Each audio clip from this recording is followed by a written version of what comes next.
Hey y'all, JD's a back and we just got 1184, so let's talk about it. We skip 7 years later as we see a 14-year-old Princess Shuri being sought after by other kingdoms for marriage as well as other men. But Shuri cuts down all the princes as well as any weak man that's interested in her. While walking with Brooke, Shuri alludes to the fact she's becoming a woman, and thankfully Brooke shuts down that conversation immediately while asking to see a woman's panties. While sitting and singing with Princess Shuri, Brooke talks about how much he admires Leuven and how he owes him a great debt.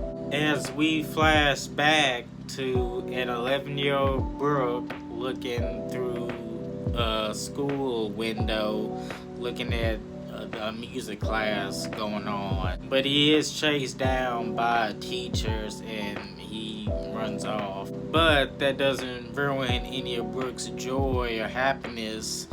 Even if he has nothing, he has his music.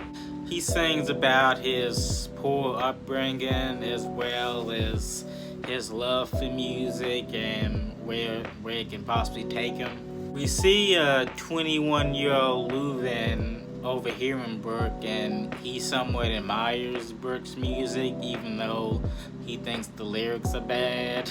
Leuven treats Brooke to a meal as a sign of friendship, and while he's preparing the meal, we see a few panels of his past. Both Brooke and Leuven love the meal as it has curry powder added to it, as Leuven took it from the Marine ships.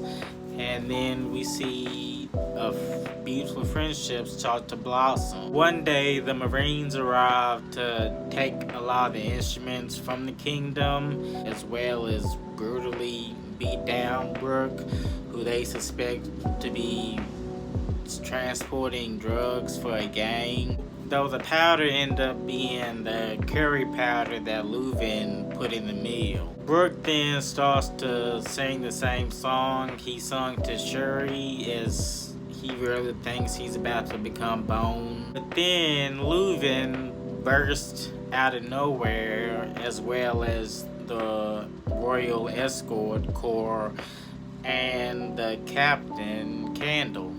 The Marines get word that the gang in question and the carrier has been captured, and then they realize the mistake they just made, but it's too late. Leuven and Candle cut up the Marines, and Brooke is amazed by the swordsmanship. At the Asperia Palace, Brooke finally wakes up from his injuries to Prince Leuven and Candle. Leuven reveals his royalty to Brooke, though he didn't intend to lie to him. He just was having such a good time with Brooke. He didn't care about his royalty at all during that time.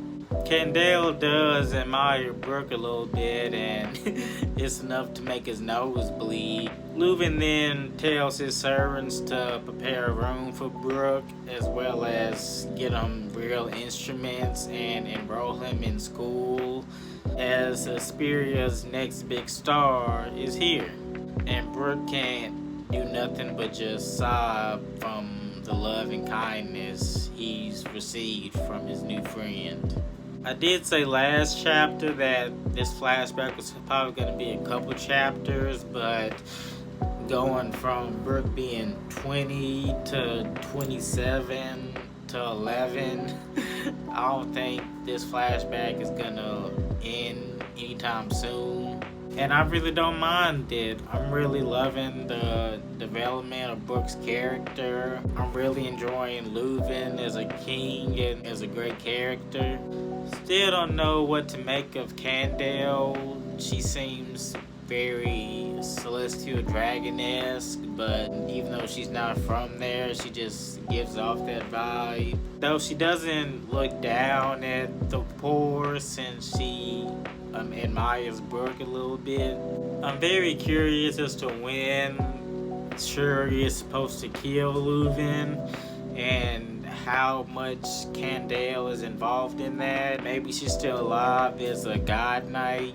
It would be dope to see Brooke and Shuri team up in the future if Candale is a God Knight and see that confrontation. I think that'd be very impactful and moving towards Brooke's character. Sadly, we're on break next week, so we're gonna have to wait and see what more of Brooke's past entails. But y'all let me know, what did you think of 1184? How you feel about Brooke's past? Are you liking this flashback?